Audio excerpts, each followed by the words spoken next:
Ahead of them, the nightlife of Cyrene was getting into its stride. Now that they were no longer alone, there came a subtle change in Connolly's attitude. On the hilltop, he had been, if not his normal self, at least friendly and prepared to talk. But now the sight of the happy, carefree crowds ahead seemed to make him withdraw into himself. He lagged behind as Pearson advanced, and presently refused to come any further. "What's the matter?" asked Pearson. "Surely you'll come down to the hotel and have dinner with me." Connolly shook his head. "I can't," he said. "I'd meet too many people." It was an astonishing remark from a man who had always delighted in crowds and parties.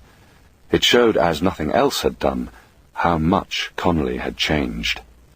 Before Pearson could think of a suitable reply, the other had turned on his heels and made off up a side street.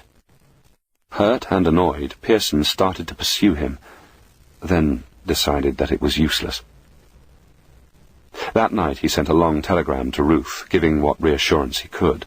Then, tired out, he went to bed. Yet for an hour he was unable to sleep. His body was exhausted, but his brain was still active. He lay watching the patch of moonlight move across the pattern on the wall, marking the passage of time as inexorably as it must still do in the distant age that Connolly had glimpsed. Of course that was pure fantasy. Yet against his will, Pearson was growing to accept Omega as a real and living threat. He wondered if Connolly had been wise to come back to Cyrene. In times of emotional crisis, there had been others, though none so important as this. Connolly's reaction was always the same. He would return again to the lovely island where his charming, feckless parents had borne him, and where he had spent his youth. He was seeking now, Pearson knew well enough, the contentment he had known only for one period of his life, and which he had sought so vainly in the arms of Ruth and all those others who had been unable to resist him. After a restless night, he finally dropped into a sleep so sound that he awoke an hour later than usual. He had breakfast in his room, then went down to the reception desk to see if there was any reply from Ruth. Someone else had arrived in the night. 2 travelling cases, obviously English, were stacked in a corner of the hall. Idly curious, Pearson glanced at the labels to see who his compatriot might be. Then he stiffened, looked hastily around, and hurried across to the receptionist. "This English woman," he said anxiously. "When did she arrive?" "An hour ago, signor, on the morning boat." "Is she in now?" "No, signor. She was in a great hurry, and asked me where she could find Mr. Connolly. So I told her. I hope it was all right." Pearson cursed under his breath. It was an incredible stroke of bad luck, something he would never have dreamed of guarding against.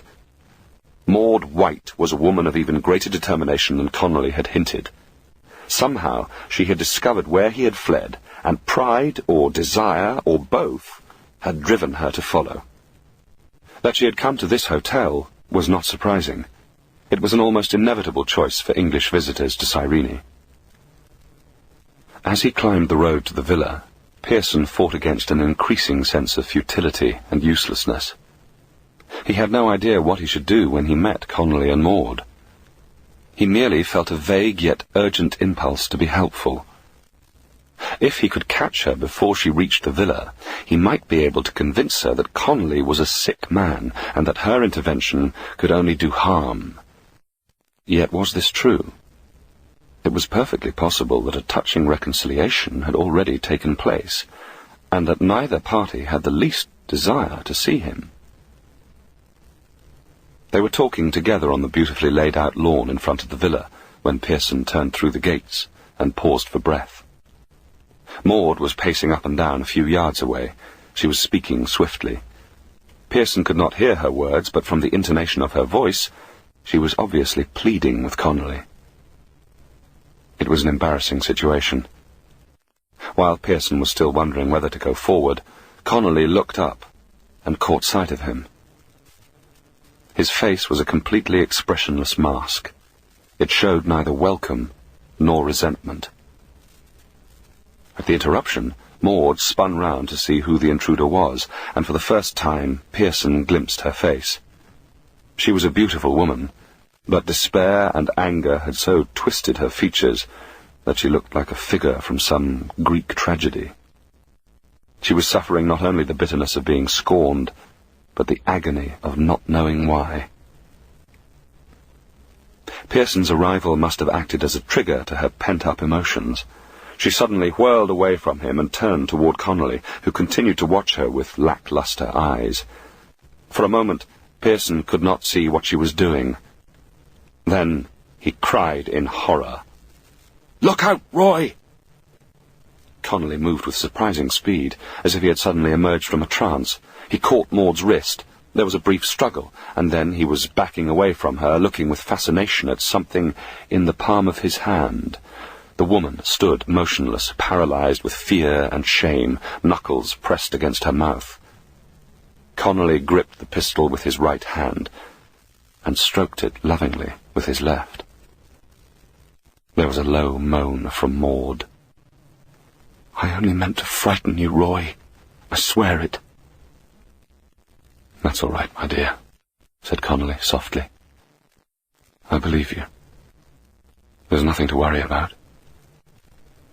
His voice was perfectly natural. He turned toward Pearson and gave him his old boyish smile.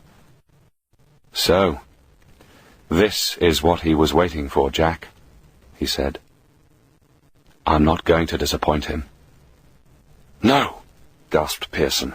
"Don't, Roy, for God's sake!"